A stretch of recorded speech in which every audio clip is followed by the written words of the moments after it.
नमस्कार, ताज न्यूज के prime bulletin में स्वागत है आपका। मैं हूं मीनू सिंह और आइए खबरों की शुरुआत करते हैं सुर्खियों के साथ। पुलिस प्रशासन की धमक को मिल रही है बदमाशों की चुनौती। लूट में ली सिपाही की पत्नी की जान तो खेत में मिला युवक का शव। नगर निगम के विशेष सदन में जमकर हुआ हंगामा। सपा पार्षद ने लगाए भाजपाइयों पर विकास न कराने के आरोप। वोटर कार्ड चोरी करते पकड़ा एक विभागीय कर्मचारी। जिलाधिकारी ने दिए बर्खास्तगी के आदेश।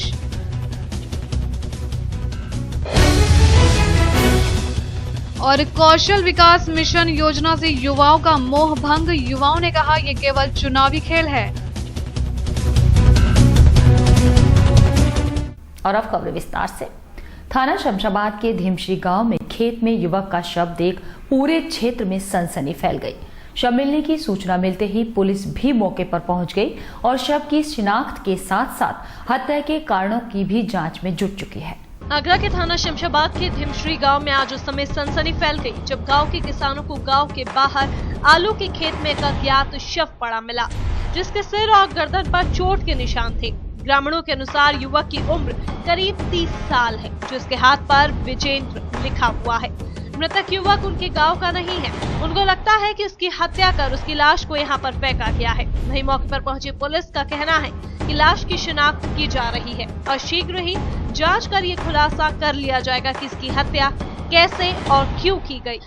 धीमश्री से गांव नगला जामनी वहाँ जा रहे थे, रास्ते में बहुत भीड़ मिली, एक लाश मिली।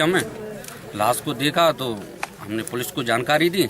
हमें ऐसा लगता है कि इसको कहीं मार के और यहाँ खेत पे यहाँ डाल गई। थाना मलपुरा के गांव बाद में चोरों ने देर रात मथुरा में तैनात क्राइम ब्रांच के सिपाही के घर पर लूट के इरादे से धावा बोल दिया, जिसका विरोध करने पर सिपाही की पत्नी की हत्या हुई। वारदात की जानकारी मिलते ही पुलिस मौके पर पहुंची और मामले की जांच शुरू कर दी। आगरा में अपराध इन दिनों चरम पर है। बदमाश बेखौफ होकर घरों में घुसते हैं और वारदात को अंजाम देकर फरार हो जाते हैं और पुलिस लकीर पीटती रहती है। ताजा उदाहरण आगरा के थाना मलपुरा क्षेत्र का है, जहां बीती रात बदमाश एक सिपाही के घर में घुसकर पहले उसकी पत्नी की हत्या करते हैं और फिर घर में लूटपाट कर फरार हो जाते हैं। घटना आगरा के थाना मलपुरा क्षेत्र के आगरा ग्वालियर हाईवे से लगे बाद गांव की है। इस गांव में मथुरा क्राइम ब्रांच में तैनात सिपाही नीरज सिंह अपनी पत्नी मालती और 2 बच्चे कामिनी और अमन के साथ रहता है। बीती रात जब सिपाही नीरज मथुरा ड्यूटी पर था और घर में सिर्फ उसकी पत्नी और बच्चे मौजूद थे, तभी सोते समय उसके घर में बदमाशों ने धावा बोल दिया। बदमाशों ने सबसे पहले सिपाही की पत्नी मालती को बंधक बनाया और मारपीट की। जब मालती ने विरोध करना चाहा तो बदमाशों ने उसका गला दबाकर बेरहमी से उसकी हत्या कर दी और बाथरूम में बंद कर दिया। उसके बाद वो घर से लाखों की नकदी और जेवरात लूट कर फरार हो गए। तो फिर हमने ऐसे नहीं देखा था कि मम्मी सो ही रही हैं, तो मम्मी ने तब भी कुछ नहीं बोला था और रजाई ऐसे की ऐसे ही थी जैसे कोई सो रहा हो। और जैसे मम्मी सॉल अपनी है ना, हमें सुबह पता चला था जब मेरी ताई जी आई थी। कोई आवाज नहीं आई थी। मृतका के पति सिपाही नीरज का कहना है कि बदमाश सब कुछ लूट कर ले गए, लेकिन मैं खुद क्राइम ब्रांच में हूँ, मैं जल्दी इस घटना का खुलासा कर लूंगा। अस्त व्यस्त लाश मिली है। सामान वगैरह क्या क्या सामान तो आप देखे आए होंगे, काफी जो गया ही है। नहीं, फिलहाल तो कुछ नहीं कह सकता। खैर लेकिन देखो सामने हमू यही विभाग में हम देख लेंगे, जांच तो हमू कर हो जानते हैं, टाइम लगा तो काफी चीजें। घटना की खबर लगते ही मौके पर पुलिस अधिकारी पहुंचे और पूरे मामले को गंभीरता से लेते हुए जांच में जुट गए। लेकिन यहाँ पुलिस का कुछ और ही मानना है। वो कहते हैं कि उसको सूचना लूट के बाद हत्या की दी गई, लेकिन यहाँ जांच में प्रथम दृष्टया मामला लूट का नहीं लग रहा। हम हर पहलू को देखकर जांच करेंगे और जल्द खुलासा करेंगे। घटना हुई है सुबह, एक घर के बाथरूम में एक बॉडी मिलने की सूचना थी। उसी पर यहाँ मौके पर हमारी फील्ड यूनिट की टीम आई है, डॉग स्क्वाड को लाया गया है। प्रारंभिक तौर पर जैसे बताया जा रहा था, परंतु लूट जैसे प्रमाण नहीं मिल रहे हैं। बाकी हम लोग अभी जांच कर रहे हैं, जो बात सामने आएगी जांच के बाद उसके हिसाब से कार्रवाई की जाएगी। घटना के बाद पूरे घर में कोहराम मचा हुआ है। वहीं गांव वाले भी इस घटना से दहशत में हैं, लेकिन कहीं न कहीं पुलिस इस घटना की वजह कुछ और मान रही है, जिसके चलते वो हर पहलू जांच करने की बात कह रही है। शहर की विकास योजनाओं को लेकर नगर निगम में एक विशेष सदन आयोजित किया गया। पार्षदों ने गृहकर में हो रही धांधली और लक्ष्य से कम आय पर अपनी नाराजगी जताते हुए नियमानुसार कर लगा निगम की आय बढ़ाने की बात पर जोर दिया। साथ ही नए बन रहे भवन और बिल्डिंग्स पर भी कर सही से न लगाने के आरोप भी लगाए। ये है आगरा नगर निगम का सदन हॉल, जहां हर बार की तरह इस बार भी सदन बुलाया गया, लेकिन इस बार का सदन विशेष सदन था। तो सभी पार्षदों ने अपने अपने सुझाव दिए, लेकिन कुछ एक को छोड़ दें तो ज्यादातर मुद्दों पर बात नहीं बन सकी। जब पार्षद रवि माथुर ने गृह कर में धांधली रोकने को किसी प्राइवेट कंपनी से सर्वे कराने की बात कही, तो प्रदीप अग्रवाल ने पिछली बार का हवाला देते हुए इसे न कराए जाने की बात कह दी। उनका कहना था कि ये कंपनी सुविधा शुल्क लेकर असेसमेंट करती है, जिसके चलते निगम को नुकसान उठाना पड़ता है। इतना ही नहीं, इस सदन में जलकर के द्वारा भेजी जा रहे नोटिस पर भी पार्षदों ने जमकर हंगामा किया। इस पर बोलते हुए महापौर इंद्रजीत आर्य ने कहा कि पार्षदों का सुझाव था कि जिन घरों में पानी नहीं पहुंच रहा है वहां आरसी ना भेजी जाए। साथ ही मलिन बस्तियों में भेजी जा रही आरसी को तत्काल प्रभाव से रोकने के आदेश भी दे दिए गए। आगरा शहर की सफाई व्यवस्था को लेकर के यह विशेष सदन बुलाया गया था। सभी हमारे माननीय पार्षद गणों ने अपने अपने क्षेत्र की समस्याएं रखी। विशेष रूप से जो जल संस्थान में जो बिल भेजे जा रहे हैं कुछ ज़्यादा धनराशि के, और उसके साथ साथ आरसी काटी जा रही है, उसको लेकर के सभी पार्षदगण हमारे बहुत चिंतित और विचलित थे। आज उसका हम लोगों ने समाधान किया है। वहीं दूसरी ओर नगर आयुक्त इंद्र विक्रम सिंह ने कहा कि पार्षदों की ओर से प्रस्ताव आया था कि इसका सर्वे एक प्राइवेट कंपनी से करवाया जाए, लेकिन अन्य पार्षदों की सहमति न होने से अब ये पार्षदों के साथ मिलकर तय किया गया है कि अब निगम अपने ही कर्मचारियों से इसका सर्वे करवाएगा। साथ ही पार्षदों ने निगम को टैक्स वसूलने के लिए कैंप लगाने और एक मोबाइल वैन बनाए जाने की बात भी कही, जिसे नगर आयुक्त ने मान भी लिया। निर्धारण के बावजूद जो ग्राहकों की वसूली नहीं हो पा रही है, इसके लिए कुछ और नए उपाय किए जाएं ताकि ग्राहक निर्धारण में बढ़ोतरी हो। इसको ध्यान में रखते हुए दो प्रकार के सुझाव आए। एक तो वार्डवार कैंपों का आयोजन किया जाए ताकि जो पब्लिक देना चाहे वो टैक्स वहीं पर वार्ड में अपने दे दे, और दूसरा एक सुझाव आया कि एक मोबाइल वैन चलाई जाए जो घूम घूम के क्षेत्र में पूरे क्षेत्र को आच्छादित करे, पकड़े और उसमें जो लोग टैक्स जमा करना चाहें उनको टैक्स जमा करने की व्यवस्था। आपको बता दें कि ये नगर निगम का 12वां सदन था जो शहर के विकास के लिए बुलाया गया था, जिसमें सभी पार्षदों ने गृहकर वसूली में अपना पूरा सहयोग करने की बात कहते हुए अपने क्षेत्र में भी सही गृहकर दिलाए जाने की बात कही। अब देखना होगा कि अगर पार्षद नगर निगम का साथ देते हैं तो नगर निगम की आय पर कितना प्रभाव पड़ता है। सदर तहसील स्थित बीआरसी सेंटर के सीसीटीवी कैमरे में वहां चतुर्थ श्रेणी कर्मचारी द्वारा वोटर कार्ड चोरी करने की वीडियो देखने के बाद जिलाधिकारी ने उस कर्मचारी के खिलाफ मुकदमा दर्ज कराया और उस कर्मचारी को बर्खास्त करने के आदेश भी दे दिए।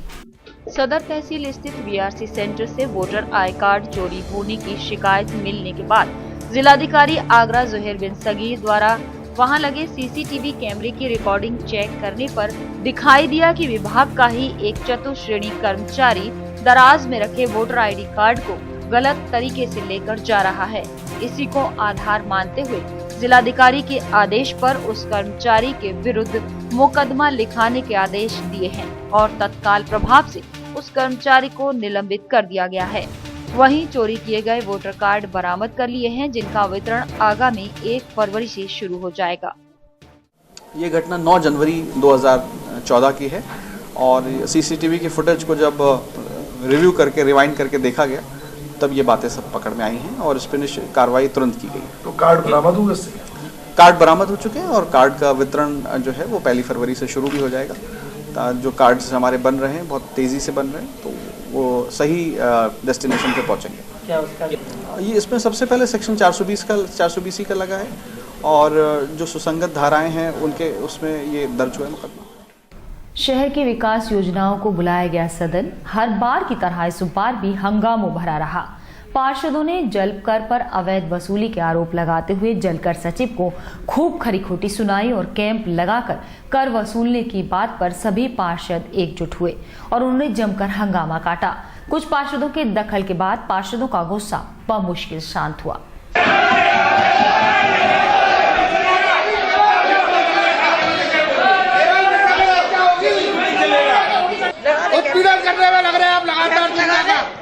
जल संस्थान मुर्दाबाद के नारों से गूंजता ये है आगरा नगर निगम का सदन। इन पार्षदों का ये गुस्सा जल संस्थान द्वारा लगातार भेजी जा रही आरसी और नोटिस को लेकर फूटा है। आम जनता की सुनवाई न करने वाले जल संस्थान के सचिव ए.के. गुप्ता ने जब कैंप को लगाकर अपना कर वसूलने की बात कही तो पार्षदों ने एकजुट होकर सचिव को खूब खरी खोटी सुनाई। इतना ही नहीं, भाजपा पार्षद ने तो सचिव को अपने क्षेत्र में कैंप लगाकर दिखाने की भी चेतावनी तक दे डाली। वाटर वर्क्स के द्वारा पिछले 1.5 साल में सीवर पे कोई काम नहीं हुआ और दोषारोपण कर दिया जाता है कि जल निगम ने लाइनें बंद कर दी। जल निगम कहता है कि वाटर वर्क्स ने कोई काम नहीं किया। पूरे शहर की सीवर उफन नहीं है। इसके अलावा पाइपलाइनें जगह जगह टूटी हुई हैं। पाइपलाइन दुरुस्त करने की कहो तो इनके पास स्टाफ की कमी होती है। इसके अलावा आप हैंडपम्प रिबोरिंग की बात ले लीजिए। पूरे आगरे के हैंडपम्प रिबोरिंग के लिए पड़े हुए खराब पड़े हैं, कहीं कोई काम नहीं होता। पीने के पानी के विषय पे आप जाएंगे तो पीने का पानी आप हाथ में लेकर कुल्ला नहीं कर सकते। उसके बाद ये टैक्स मांगते हैं जनता से, वो भी 20-20 साल का इकट्ठा। नहीं, हम अपने क्षेत्र में इनका कैंप बिल्कुल नहीं लगने देंगे। पहले ये अच्छा पानी उपलब्ध कराएं, सीवर साफ कराएं, पब्लिक को उसकी मूलभूत जो सुविधाएं हैं वो दें, उसके बाद ये टैक्स लें। मेयर इंद्रजीत आर्य ने पार्षदों की नाराजगी को देखते हुए गलत बने असेसमेंट्स को तुरंत रोकने के आदेश देने की बात कहते हुए पार्षदों को शांत कराया। तब कहीं जाकर पार्षदों का गुस्सा शांत हुआ तो वहीं पार्षदों के गुस्से का शिकार बने जलकल सचिव ने भी वहां से निकलने में ही अपनी भलाई समझी। गौरतलब है कि सभी पार्षद अपने अपने क्षेत्रों में मेहनत कर इस सदन तक पहुंचे हैं और जलकर द्वारा आरसी और नोटिस भेजे जाने के बाद वो लोग अपने क्षेत्रीय पार्षद से ही मदद की गुहार लगा रहे हैं। अगर अब भी जारी की गई आरसी को नहीं रोका गया तो क्षेत्रीय जनता का भरोसा अपने पार्षद से ही उठ जाएगा, जो उनकी आने वाली राजनीतिक भविष्य के लिए अच्छा नहीं होगा। देखना होगा कि पार्षदों का ये हंगामा लोगों को कितनी राहत दे पाता है। सदन में एक बार दोबारा हंगामा तब हुआ जब सपा के एक पार्षद ने भाजपा के पिछले दिनों किए गए धरने पर कटाक्ष करते हुए भाजपा के ही मेयर, सांसद और विधायकों पर विकास न कराए जाने के आरोप लगाए। इसके बाद भाजपा पार्षदों ने हंगामा कर अपना विरोध जताते हुए सपा सरकार पर ही हमला बोल दिया, जिसके बाद सदन मानो 2 खेमों में बंट गया।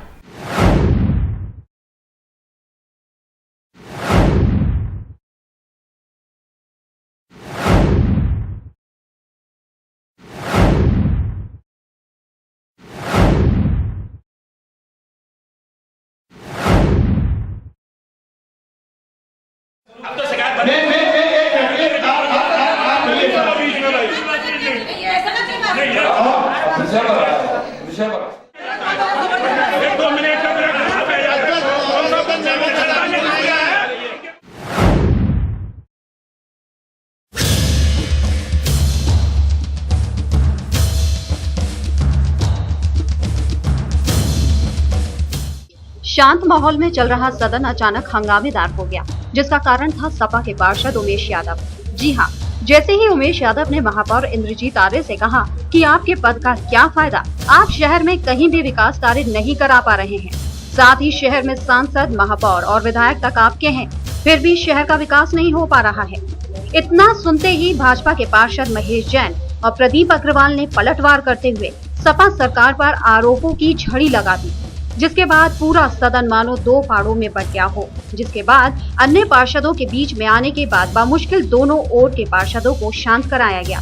इस बारे में अपना पक्ष रखते हुए सपा पार्षद राकेश जैन ने कहा कि ये निगम का सदन है, यहाँ राजनीति नहीं होनी चाहिए। हमने तो सांसद और विधायकों की बात इसलिए की थी कि वो लोग भी इसी का हिस्सा हैं। नहीं, राजनीतिक नहीं होनी चाहिए। हमने ये कहा था कि इस सदन के लिए विधायक, एमपी भी सदस्य हैं इसके, उन्हें भी इसमें आना चाहिए ताकि विकास की चर्चा हो जाए।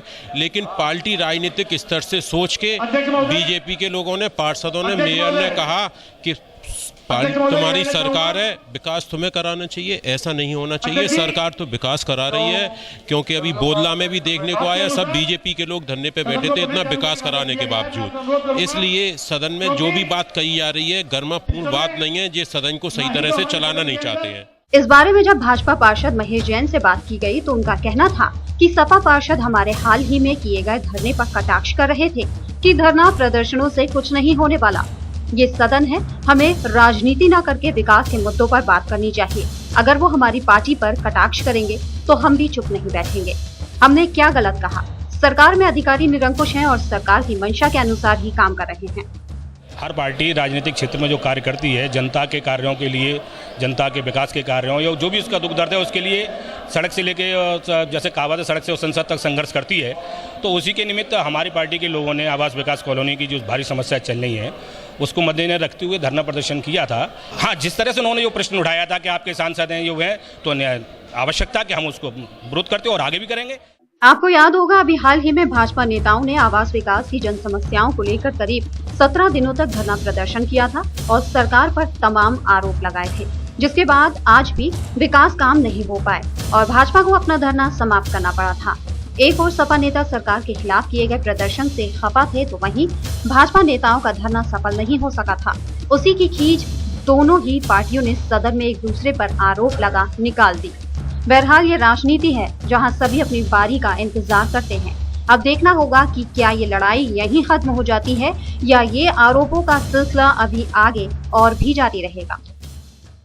शहर की मलिन बस्तियों में फैली गंदगी और जलभराव जैसी समस्याओं को लेकर राष्ट्रीय इंटक पार्टी के बैनर तले नगर निगम पर एक प्रदर्शन किया गया, जिसमें इंटक नेताओं के साथ प्रभुदयाल कठेरिया भी शामिल रहे। अपनी मांगों का ज्ञापन उन्होंने अपर आयुक्त केपी त्रिपाठी को सौंपा और जल्द समस्याओं को हल करने की बात कही। नगर निगम परिसर में हंगामा करते ये लोग इंटक व कांग्रेस कमेटी के कार्यकर्ता और पदाधिकारी हैं, जो शहर की मलिन बस्तियों में फैली गंदगी को लेकर नगर आयुक्त को अपना ज्ञापन सौंपने आए हैं। यहाँ आए लोगों का आरोप है कि मलिन बस्तियों में शौचालयों की हालत बहुत ज्यादा खराब है। बार बार शिकायतें करने पर भी कोई सुनवाई नहीं होती। गली मोहल्ले गंदगी से पटे पड़े हैं और सफाई कर्मचारी नदारद रहते हैं, जिसके चलते यहाँ के निवासी नारकीय जीवन जीने को मजबूर हैं। मिश्रा जी ने कहा था सर ऐसी बात है, ज्ञापन देना है। मैंने अच्छी बात है, अधिकारियों को ज्ञान कराया। जिस तरीके से ज्ञापन दिया गया है, जो मलिन बस्तियां हैं, वीआईपी एक क्षेत्र में तो तुम निश्चित रूप से काम कर देते हो। जो मलिन बस्तियां, जो गरीब व्यक्ति जहाँ रह रहा है, मार शौचालयों की गंदी, मार सड़कों की, गड्ढों की, सब तरीके की प्रॉब्लम है। इसको कौन देखेगा? इसको भी देखनी उनकी रिस्पॉन्सिबिलिटी है। इतना ही नहीं, पूर्व कांग्रेस सांसद प्रभुदयाल कठेरिया ने कहा कि हमने नगर निगम अधिकारियों को 10 फरवरी तक का समय दिया है। अगर यहाँ के हालात नहीं सुधरते तो 15 फरवरी को अपनी रणनीति तैयार कर नगर निगम पर जोरदार प्रदर्शन किया जाएगा, जिसकी जिम्मेदारी नगर निगम प्रशासन की होगी। कल अगर इस ज्ञापन पे आपने अगर गंभीरता से विचार करके इसको कार्य को पूरा नहीं किया तो कल मुन्ना मिश्रा अकेले नहीं होंगे, राजपाल सिंह अकेले नहीं होंगे, प्रभुदयाल कठेरिया की पूरी शक्ति होगी। प्रदर्शन 10वें दिन के लिए 15 दिन हमने मांगा है, 10 दिन आपके, 15 दिन हमारा है। उसमें पूरी कांग्रेस पार्टी इंटक मिलके प्रदर्शन करेंगे, इनका घेराव करेंगे। अगर जनता का काम करते तो इनका स्वागत और सम्मान करवाएंगे। गौरतलब है कि नगर निगम सफाई कर्मचारियों की लापरवाही के चलते मलिन बस्तियां ही नहीं बल्कि शहर के भी हालात इनसे अलग नहीं हैं। लेकिन नगर निगम प्रशासन इस ओर कोई ध्यान नहीं दे रहा। देखना होगा कि क्या इस तरह के प्रदर्शनों से नगर निगम अधिकारियों की नींद खुलती है या ये कांग्रेसी अपना आंदोलन करने को मजबूर होंगे। ये तो आने वाला वक्त ही बताएगा। खबरों का सिलसिला अभी और भी है, लेकिन फिलहाल रुक रहे हैं एक छोटा सा ब्रेक लेने के लिए।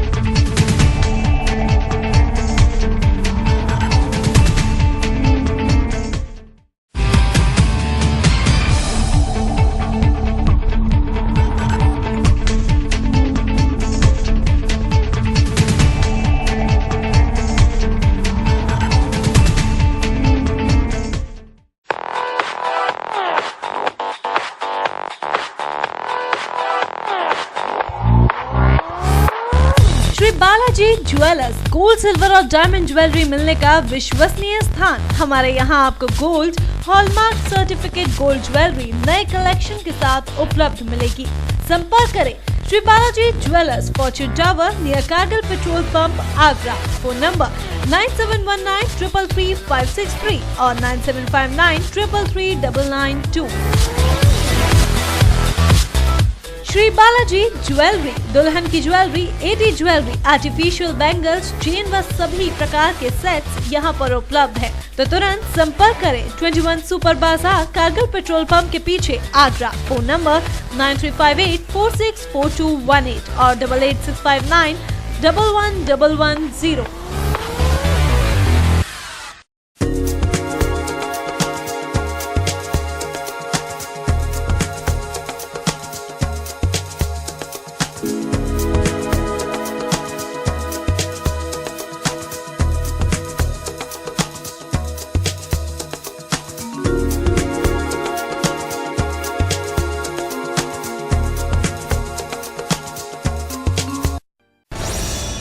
हमने ठानी है देश बदलेंगे, किसान को उसकी मेहनत का दाम दिलाना है।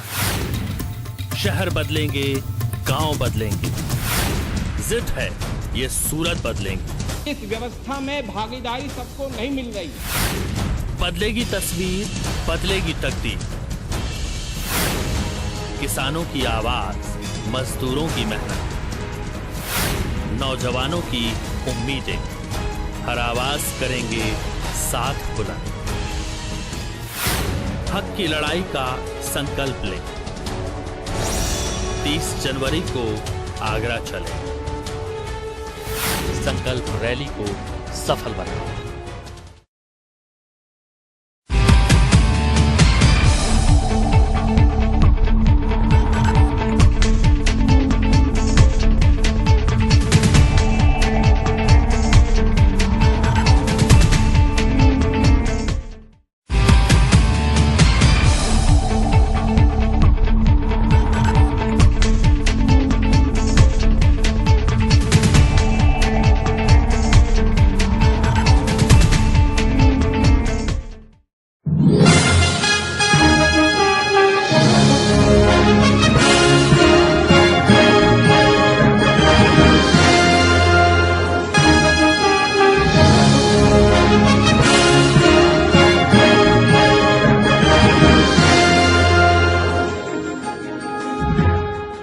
शहर की लाइफलाइन एमजी रोड एक बार फिर लोडिंग टेम्पो के पूरे दिन चलने की अनुमति देने की मांग पर जिलाधिकारी आगरा ने 3 सदस्यीय कमेटी बनाई, जिसमें एसपी ट्रैफिक, आरटीओ और एडीएम सिटी को शामिल कर अनुमति को लेकर सुझाव मांगे गए हैं। शहर की लाइफलाइन एमजी रोड पर लोडिंग टेम्पो को पूरे दिन चलने की अनुमति की मांग को लेकर टेम्पो एसोसिएशन के पदाधिकारियों की मांग के बाद जिलाधिकारी जोहेर बिन सगीर ने 3 सदस्यीय कमेटी बनाकर सुझाव मांगा है कि अगर ये अनुमति दे दी जाए तो ट्रैफिक के भार पर क्या असर पड़ेगा। इस 3 सदस्यीय कमेटी में एसपी ट्रैफिक, आरटीओ और एडीएम सिटी को सम्मिलित किया गया है, जो इस पर अपनी राय देंगे, जिसके बाद अनुमति पर निर्णय लिया जाएगा। फिलहाल इन लोडिंग टेम्पो को एमजी रोड पर दोपहर 2 से 4 बजे तक चलने की अनुमति दी गई है, जिसे वो पूरे दिन में तब्दील करना चाहते हैं। अब इनका ये रिप्रेजेंटेशन जो आया है जिलाधिकारी महोदय के सम्मुख कि वो पूरे दिन उन्हें अलाउ कर दिया जाए, क्योंकि ये इतना सेंसिटिव इशू है और एमजी रोड आप लाइफलाइन जो आप शहर की कहते हैं और आपके पेपर और समाचार पत्र उनके जाम से ऑलरेडी भरे रहते हैं। तो अभी इस पर प्रथम दृष्टया समय की उपयुक्तता दिए जाने पर एक कमेटी जिलाधिकारी महोदय द्वारा गठित की गई है, जिसमें एडीएम सिटी रहेंगे, एसपी ट्रैफिक साहब होंगे और मैं हूँ। तो हम इसको एक बार उनसे बुलाकर और इसका कि कहाँ उनके माल उतरने हैं, कौन से पीक आवर्स हैं, राउंड द क्लॉक अलाउ करने पर क्या दूसरों को और उससे ज़्यादा दिक्कतें बढ़ने वाली हैं, इसका जब तक परीक्षण नहीं किया जा पाएगा तब तक। लोकसभा चुनाव के ठीक पहले शुरू हुई अखिलेश सरकार की महत्वाकांक्षी कौशल विकास मिशन योजना से युवाओं का मोह भंग होता दिख रहा है। सेवा योजन कार्यालय में फॉर्म जमा करने आए सैकड़ों युवाओं ने ताज न्यूज के कैमरे के सामने ये स्वीकारा कि ये इस तरह की योजनाएं सिर्फ चुनावी स्टंट हैं। इससे युवाओं का भला भले ही न हो, लेकिन चुनाव में सपा का भला जरूर हो सकता है।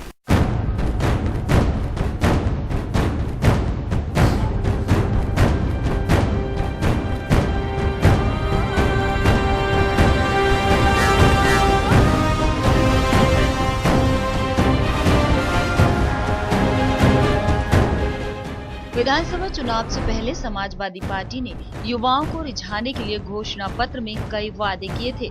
और अखिलेश के इन वादों का बेरोजगार युवाओं पर ऐसा जादू चला कि सबसे ज्यादा सीटें जीतकर सपा ने सूबे के मुख्यमंत्री की कुर्सी अपने नाम कर ली। कन्या विद्याधन, लैपटॉप वितरण, बेरोजगारी भत्ते जैसी योजनाओं ने युवाओं का दिल जीत लिया। अब लोकसभा चुनाव में भी सपा अपना पुराना दाव फिर से फेंकना चाह रही है। तभी तो यूपी के मुखिया ने बेरोजगार युवाओं को फिर से टारगेट कर कौशल विकास मिशन योजना शुरू की है। इस योजना के तहत बेरोजगारों को सरकार 6 माह का निःशुल्क प्रशिक्षण देकर रोजगार दिलाने का वादा कर रही है। जिला सेवा योजना कार्यालय में हर रोज हजारों युवा योजना के फॉर्म भी जमा कर रहे हैं, लेकिन ज्यादातर युवाओं के मन में योजना के प्रति शंका है। ये चुनावी फंड है और जब जब चुनाव आया नजदीक तब तक सरकार, उत्तर प्रदेश सरकार ने कोई ना कोई योजना चलाई है कि छात्र वर्ग अगर उनकी तरफ हो जाएगा तो उससे उनको आगे के लिए फायदा मिलेगा। अभी चुनावी टाइम है, इस समय मिले या ना मिले दोनों बात है। आपको फायदा भले ही नहीं मिले लेकिन सपा सरकार को उसका फायदा जरूर हाँ, उसका फायदा मिल रहा है। सब कुछ नहीं कह सकते इसके बारे में कि मिल सकता है कि नहीं मिल सकता है। ये तो सरकार सभी अपने अपने पॉलिटिकल फंडे चलाती है। वोट मांगते इसलिए सब पहले योजना निकालती है, जब उससे पहले योजना निकालती नहीं है। जब चुनाव पर पास आया तो जब निकालती है, इसलिए कि सब मतलब वोट दे हमें। आखिरकार ताज न्यूज के कैमरे के सामने युवाओं ने योजना के जो भाव व्यक्त किए आपने सुन ही लिए। ज्यादातर युवाओं का कहना है कि सरकार की योजना चुनाव से पहले ही शुरू क्यों होती है। और तो और छोड़िए, अब युवा ये भी स्वीकारने लगे हैं कि इन योजनाओं का लाभ युवाओं को भले ही न मिले, सपा सरकार को जरूर मिलेगा। वैसे भी रजिस्ट्रेशन फॉर्म की कालाबाजारी और ऑनलाइन रजिस्ट्रेशन न होने से योजना पहले से ही शक के दायरे में नजर आती है। अब युवाओं की सोच से अखिलेश सरकार की मंशा पर भी पानी फिरता दिख रहा है। जिला अस्पताल के ARB सेंटर पर उस समय मरीजों का सब्र टूट गया जब उन्होंने 4 घंटे लाइन में लगने के बाद भी वापस जाने की बात सुनी। सेंटर पर एंटी रेबीज इंजेक्शन लगवाने आए 200 से भी ज्यादा मरीजों को इंजेक्शन लगवाने के लिए घंटों इंतजार करना पड़ा। कई मरीजों ने अस्पताल प्रशासन पर अनदेखी के आरोप भी लगाए। जिला अस्पताल में खड़े लोगों की ये भीड़ इंजेक्शन लगवाने के लिए जूझ रही है। कोई मरीज 2 घंटे से खड़ा है तो कोई 4 घंटे से इंतजार कर रहा है। आखिरकार मरीजों के सब्र का बांध टूट गया और मरीज हंगामा करने पर उतारू हो गए। जिला अस्पताल के एंटी रेबीज वैक्सीन सेंटर पर कुत्ता एवं बंदरों के काटने पर इंजेक्शन लगवाए जाते हैं। 2-2.5 घंटा हो गया मुझे खड़े हुए, नंबर ही नहीं आया। क्या परेशान है? मुझे कुत्ते ने काट दिया सुबह में 11:30 बजे खड़ा हूँ, 11:30 बजे। समझिए क्या है, कितने घंटे हो गए? 3 घंटे हो गए। 3 घंटे हो और ज़्यादा क्या परेशानी हो रही है आपको? लड़की के कुत्ता काट खा गया। मेरा नाम तो कमलेश है। कितनी देर से आप यहाँ खड़े हुए? अरे अभी मैं 10 बजे की आई हूँ, कुछ नंबर ही नहीं लगा, कागज भी जमा करे तो कागज भी दुआ के। आप जैसे कितने लोग हैं करीब यहाँ पर? आप जैसे कितने लोग ऑनलाइन में लगे? जिले भर में एकमात्र डिस्ट्रिक्ट हॉस्पिटल में ये सुविधा मौजूद है, जिसे जिले भर के दूर दराज के मरीज यहाँ इंजेक्शन लगवाने आते हैं। सेंटर पर इंजेक्शन लगवाने आए मरीजों का कहना है कि उन्हें इंजेक्शन के लिए यहाँ 4 से 6 घंटे लाइन में लगना पड़ता है। लाइन में लगे कई बुजुर्ग मरीजों की तो हालत ही खराब हो गई। मरीजों ने अस्पताल प्रशासन पर आरोप लगाते हुए यहाँ तक कहा कि यहाँ कोई सिस्टम नहीं है। बाजार में महंगे लगने वाले इस इंजेक्शन के लिए मरीजों को जिला अस्पताल में भटकना पड़ रहा है। ऐसे में सरकार की 1 रुपए के पर्चे पर इलाज की स्कीम पर भी सवालिया निशान लगने लगे हैं। बरसों से डॉक्टर भीमराव अंबेडकर विश्वविद्यालय में कैंटीन सुविधा न होने की वजह से स्टूडेंट्स को परेशान होना पड़ रहा है, लेकिन अब विश्वविद्यालय प्रशासन की मेहरबानी से अगले महीने तक नवनिर्मित कैंटीन का तोहफा मिल जाएगा। ऐसे में मार्कशीट और डिग्री की समस्या का हल भले ही विश्वविद्यालय अधिकारी न निकाल पाए हों, लेकिन कैंटीन में बैठकर चाय और समोसे का लुत्फ तो आप उठा ही सकते हैं।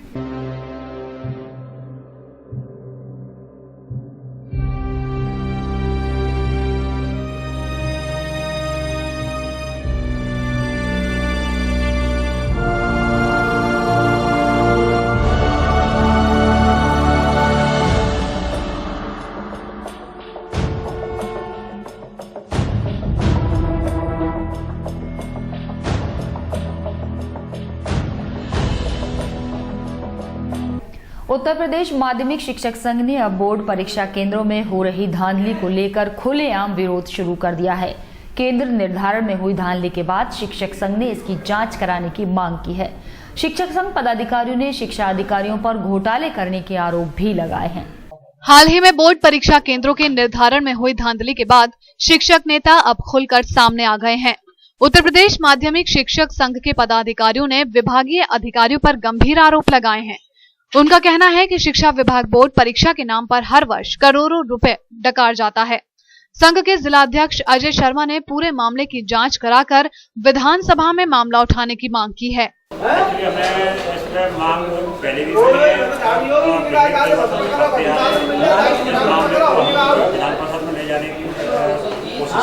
तो हुई है और धांधली विगत वर्षों में और धांधली होती रही, अफवाह भी हुई।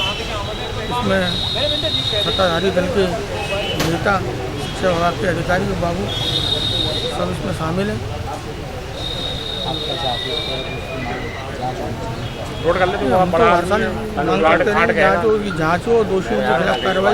जिला विधायक निरीक्षक कार्यालय में आए शिक्षक नेताओं ने अब खुलकर शिक्षा अधिकारियों का विरोध करना शुरू कर दिया है।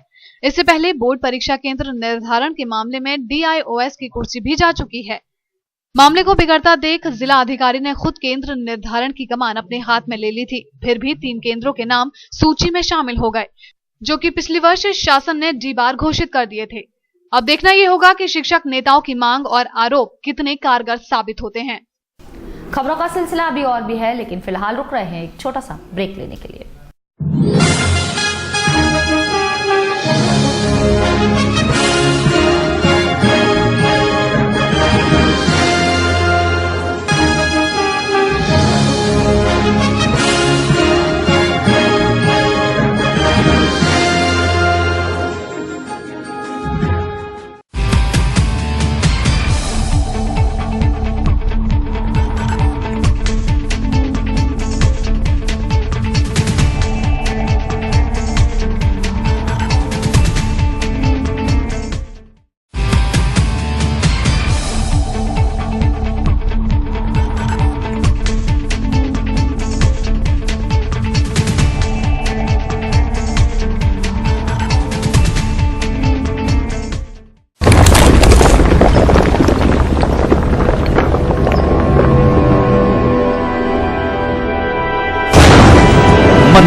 Gayatri Development presents Manhar Greenshire.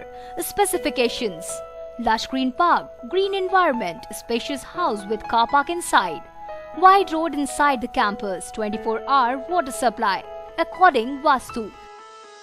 Contact at 5th floor, Raman Tower, Sanjay Place, Agra. Contact number 9219696623. Dot number 0562400437.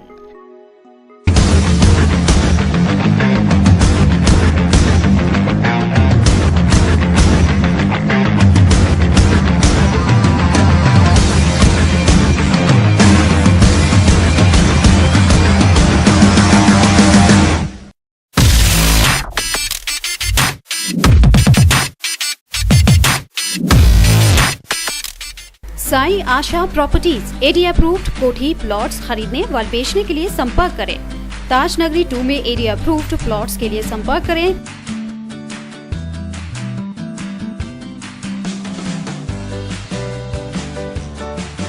Pawan Goyal, Sai Asha properties, shop number 56, सोफुडा road, ADA height, crossing Taj Nagari 2, Agra. Mobile number 9719000022।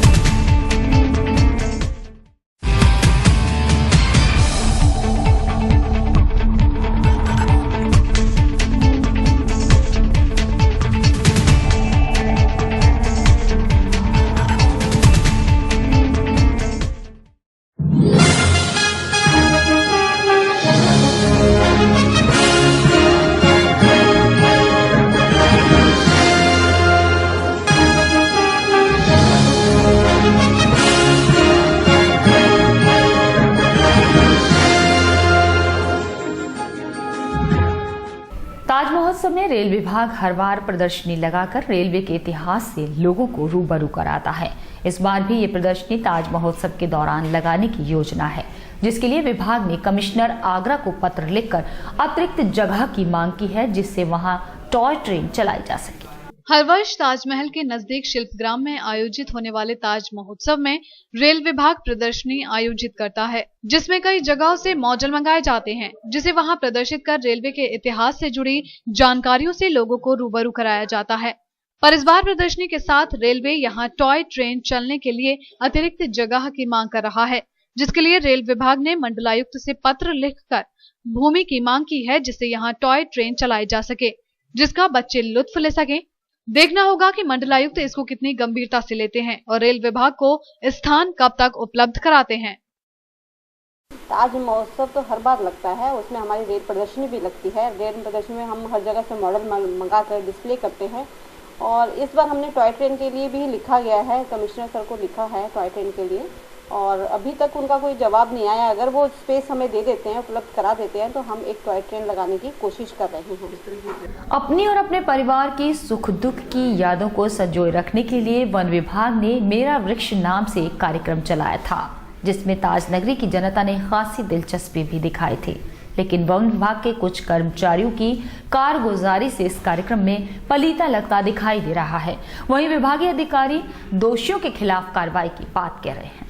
One विभाग के कार्यक्रम मेरा वृक्ष में विभाग के कर्मचारी ही पलीता लगा रहे हैं। जिस कार्यक्रम को विभाग ने लोगों की हरियाली के प्रति जागरूक करने के लिए चलाया था, लोगों ने इस कार्यक्रम में दिलचस्पी भी दिखाई और तो और अपनी यादों को अपने सामने बड़ा होते देखने के लिए इस कार्यक्रम में बढ़ चढ़कर हिस्सा भी लिया था।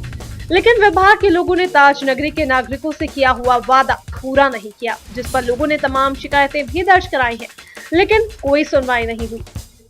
पर नवागढ़ डीएफओ ललित कुमार ने इस ओर दोषियों के खिलाफ कार्यवाही करने का आश्वासन जरूर दिया है।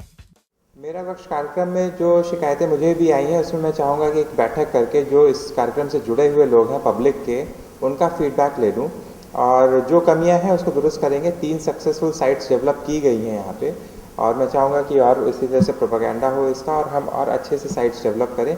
जो कमियां रही हैं उसको दुरुस्त करने का ही प्रयास रहेगा। ताज नगरी में लोगों को हरियाली के प्रति जागरूक करने के लिए कार्यक्रम चलाया गया मेरा वृक्ष, जिसमें ताज नगरी के लोगों को अपनी यादों के नाम से एक पेड़ को गोद लेना होता है और उसकी देखरेख के लिए कुछ रुपए ही विभाग में जमा करने पड़ते हैं। ताज नगरी के लोगों ने इस कार्यक्रम की खूब सराहना की और बड़ी संख्या में कार्यक्रम का हिस्सा भी बने। लेकिन विभाग ने लोगों से पैसे तो अपने नाम से जमा करा लिए, लेकिन उन्हें गोद लेने वाला पेड़ नहीं दिया, ना ही उनके नाम की पट्टिका लगी, जिससे लोगों में विभाग के इस कार्यक्रम के प्रति अविश्वास की भावना बन गई है। अब देखना होगा कि नवागढ़ डीएफओ विभाग की बिगड़ती तस्वीर को किस हद तक सुधार पाते हैं और कैसे सुधारते हैं।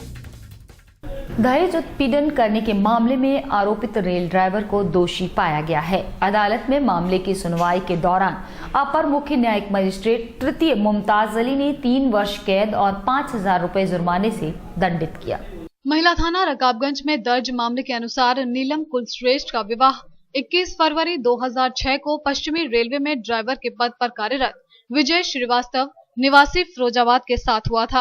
नीलम कुलश्रेष्ठ ने आरोप लगाया है कि उसके ससुराली जनों ने कार की मांग को लेकर उसका उत्पीड़न किया, जिसमें पति विजय श्रीवास्तव, ससुर, ननद, अन्य लोग उसे परेशान कर मायके से कार लाने का दबाव डालते थे। ये नीलम कुलश्रेष्ठ एक लड़की थी जिसकी शादी हुई थी आबू रोड में। हस्बैंड रेलवे में लोको ड्राइवर था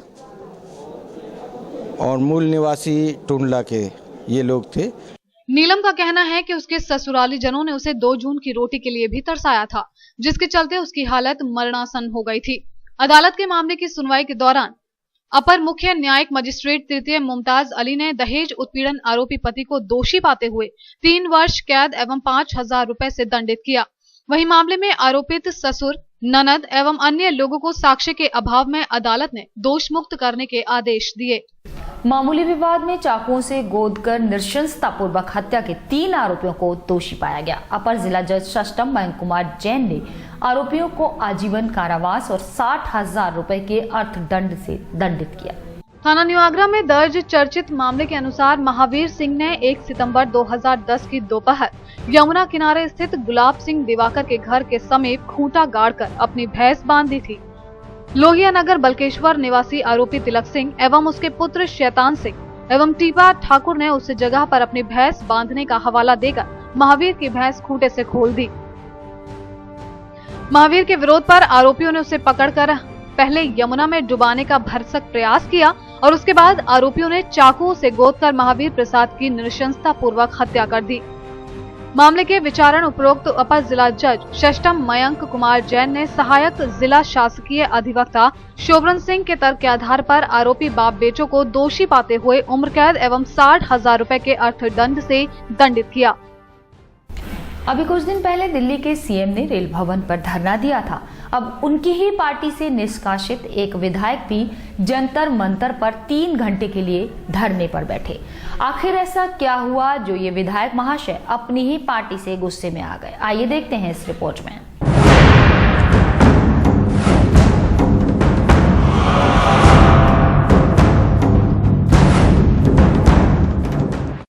आम आदमी पार्टी ने विधायक विनोद कुमार बिन्नी को आखिरकार पार्टी से निष्कासित कर ही दिया। इस निष्कासन के पीछे आम आदमी पार्टी ने जो कारण बताए हैं वो जरा आप भी सुन लीजिए। बिन्नी लगातार कर रहे हैं पार्टी विरोधी बयानबाजी। कभी मंत्री पद के लिए जिद पर अड़ते हैं तो कभी लोकसभा टिकट को लेकर करते हैं हंगामा। विनोद कुमार बिन्नी कह रहे हैं कि वो पार्टी से नहीं मुद्दों को लेकर वो नाराज हो गए हैं। उनका कहना है 15 दिन में सरकार ने जो भी वादे किए थे वो पूरे नहीं किए हैं। कौन कौन से वादे? सर उनका कहना है कि जो भी कुछ कहा था उन्होंने तो हम करने का अंतर है। कोशिश कर रहे हैं, ठीक है। पिछली बार भी जब बिन्नी वो कहने दो उनको जो कह रहे हैं। अब मैं क्या कर सकता हूँ, उनको जो कहने देंगे। मनाने का दौर चला गया, आप मनाएंगे नहीं क्या उनको? देखिए पहले वो मंत्री पद के लिए आए थे मेरे पास, हमने मना कर दिया। उसके बाद फिर वो बोले कि मैं लोकसभा का चुनाव लड़ूंगा। मेरे घर पे आए वो लोकसभा के टिकट मांगने के लिए। तो पार्टी ने अब निर्णय लिया कि भाई जो भी सिटिंग एमएलए हैं उनको एमपी के लिए टिकट नहीं देंगे। तो अब कल शाम को मैंने, आप लोगों को पता है, सारे कैंडिडेट्स की मीटिंग ली थी और उनसे पूछा था भी किस किस के एरिया में क्या क्या प्रॉब्लम हो रही है और उनको लिखा गया था। वहाँ भी उन्होंने कोई आवाज़ नहीं उठाई।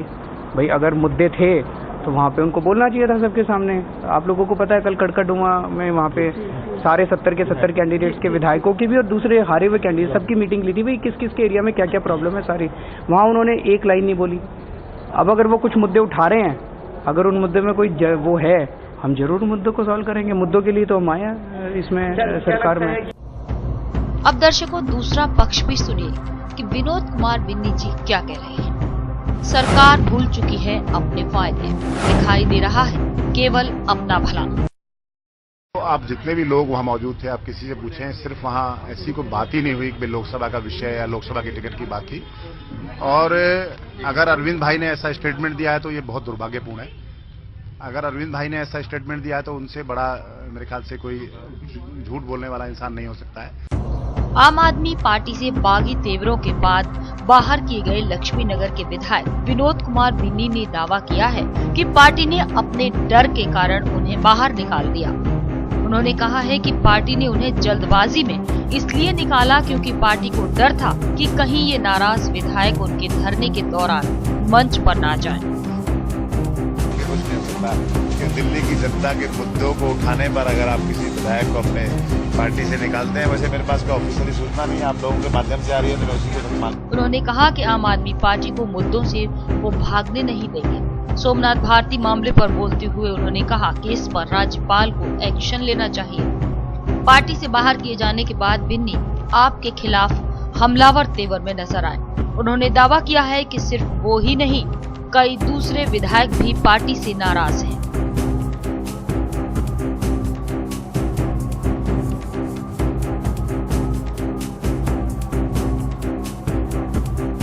बिन्नी ने दावा किया कि दिल्ली की सत्ताधारी पार्टी चाहती है कि सरकार गिर जाए, जिससे उसने लोगों से जो वादे किए हैं उन्हें वो पूरा करने से बच सके।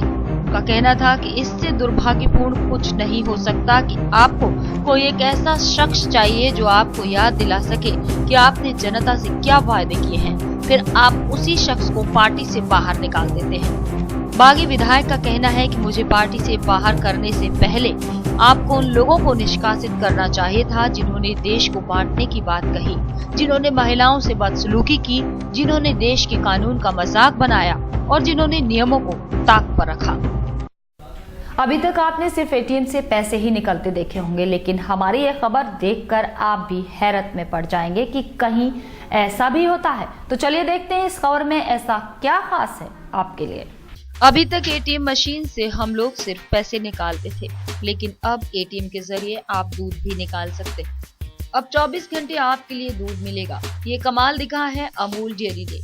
अमूल ने ऐसी एटीएम मशीन तैयार की हैं जिनसे दूध, दही, चॉकलेट के साथ साथ कई किस्म के डेयरी उत्पाद बस एक बटन दबाते ही सामने होंगे। गुजरात के आणंद शहर में अमूल डेयरी के बाहर पहली एटीएम मशीन लगाई गई। इस एटीएम के अंदर 10 रुपए का नोट डालकर अमूल ताजा दूध का 300 मिलीलीटर का एक पैकेट मिलेगा। इस एटीएम में रेफ्रिजरेशन की सुविधा है और एक बार में 150 पाउच दूध रखा जा सकता है। इन मशीनों को आणंद और खेड़ा शहर में सार्वजनिक स्थलों पर लगाया जाएगा, जहां पर इन लोगों की पहुंच आसानी से हो सके। और इसी के साथ फिलहाल बुलेटिन में सिर्फ इतना ही। अगले बुलेटिन में आपसे फिर मिलेंगे नई खबरों के साथ। जुड़े रहिए ताज न्यूज से। नमस्कार।